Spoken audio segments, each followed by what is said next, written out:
अस्सलामुअलैकुम। आज मैं आपको बुक D2 जिसका चैप्टर 9 है उसकी एक्सरसाइज 9A का क्वेश्चन 4 कराऊंगी। आइए हम क्वेश्चन 4 रीड करते हैं।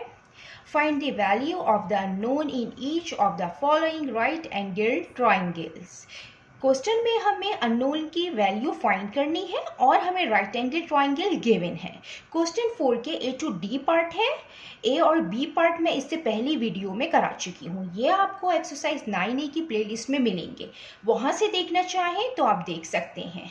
इसका पार्ट सी है। हमें पार्ट सी में भी राइट एंगल ट्राइंगल गिवन है और इसमें जो सी है ये अननोन है, हमें इसकी वैल्यू फाइंड आउट करनी है।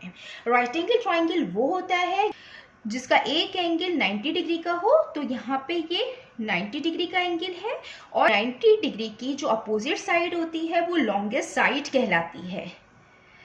हम उसको हाइपोटेन्यूस भी कहते हैं।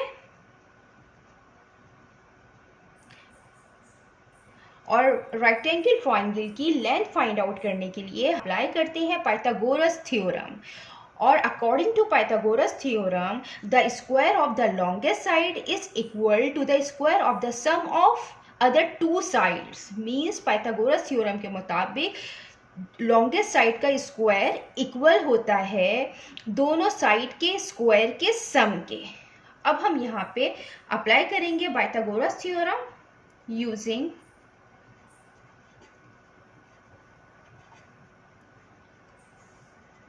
Pythagoras theorem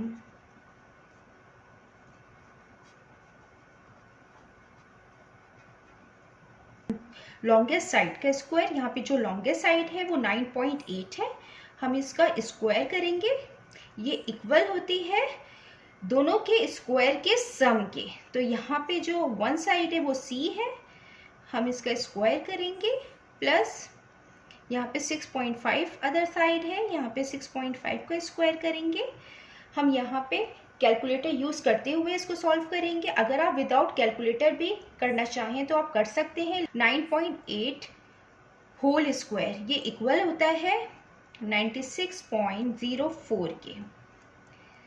ये C स्क्वायर आ गया। C अननोन है, ये वैल्यू हमें फाइंड करनी है।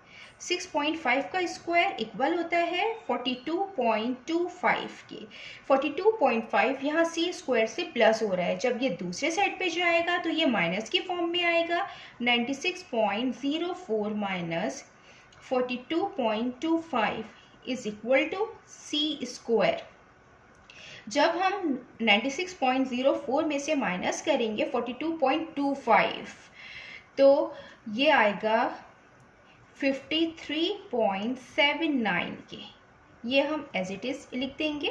अब यहाँ पे स्क्वायर है और हमें स्क्वायर को ख़त्म करना है तो हम स्क्वायर रूट लेंगे, बोथ साइड्स टेकिंग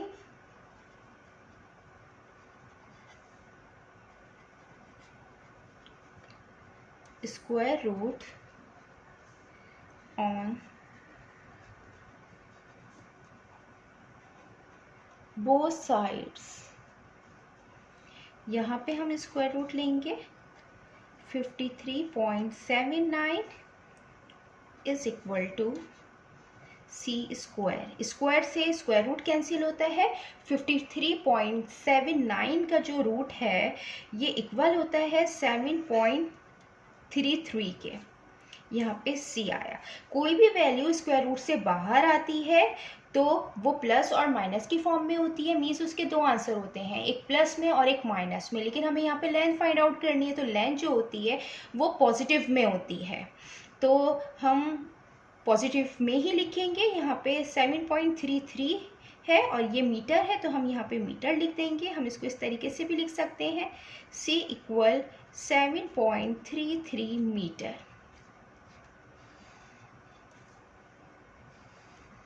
हम यहाँ मेंशन भी कर देते हैं C therefore C greater than 0 है। अगर C ग्रेटर देन 0 है मीन्स कि Z की फिर पॉजिटिव वैल्यूज होंगी, नेगेटिव वैल्यू नहीं होगी, कि पॉजिटिव में ही इसका आंसर होगा।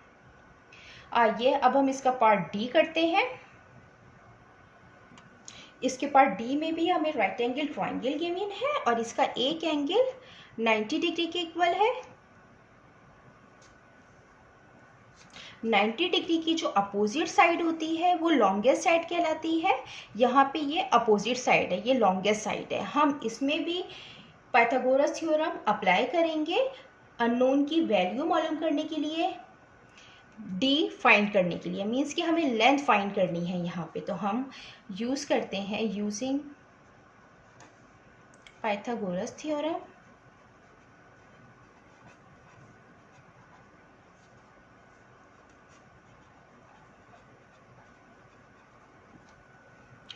और according to Pythagoras theorem the square of the longest side is equal to the square of the sum of the other two sides.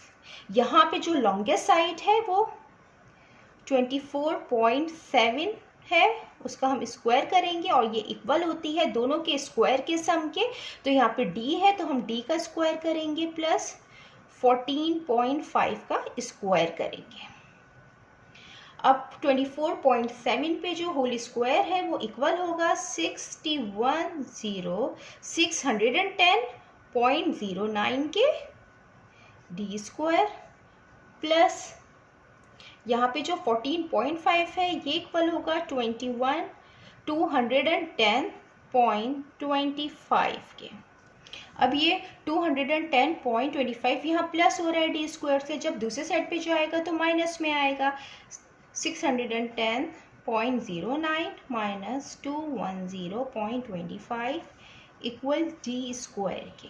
जब हम इसको इससे माइनस करेंगे तो ये आएगा 399.84 इक्वल डी स्क्वायर के। अब हमें यहाँ पे स्क्वायर ख़त्म करना है क्योंकि हमें सिर्फ डी की वैल्यू फाइंड करनी है।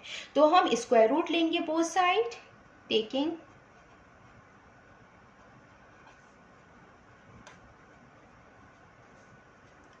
square root on both sides 399.84। Square से स्क्वायर रूट कैंसिल होता है और 399.84 की है यहाँ आंसर, वो 3 सिग्निफिकेंट फिगर में लिखते हैं क्योंकि बुक में भी आंसर 3 सिग्निफिकेंट फिगर में होता है। तो 3 सिग्निफिकेंट फिगर के लिए हम पॉइंट के बाद जो है 2 डिजिट देते हैं क्योंकि 2 डिजिट ही काफ़ी होते हैं इसको 3 सिग्निफिकेंट फिगर में कन्वर्ट करने के लिए। अब ये 19.99 है तो हम इसको 3 सिग्निफिकेंट फिगर में लिखेंगे। यहाँ पे 9 है तो ये इसको +1 देगा, तो ये +1 हो जाएगा। तो 9 + 1 10, तो यहाँ पे 0 आएगा और ये 1 है तो 19 + 1 20 हो जाएगा। और ये मीटर में है तो m आएगा मीटर में। ये 3 सिग्निफिकेंट फिगर में हमने इसका आंसर लिख दिया है क्योंकि बुक में अमूमन जो आंसर होते हैं वो 3 सिग्निफिकेंट फिगर में होते हैं। ये इसका आंसर है। जितना मैंने एक्सप्लेन किया है, अगर इसमें कोई भी क्वेरी है तो आप कमेंट्स में लिखकर मुझसे पूछ सकते हैं। अल्लाह हाफिज़।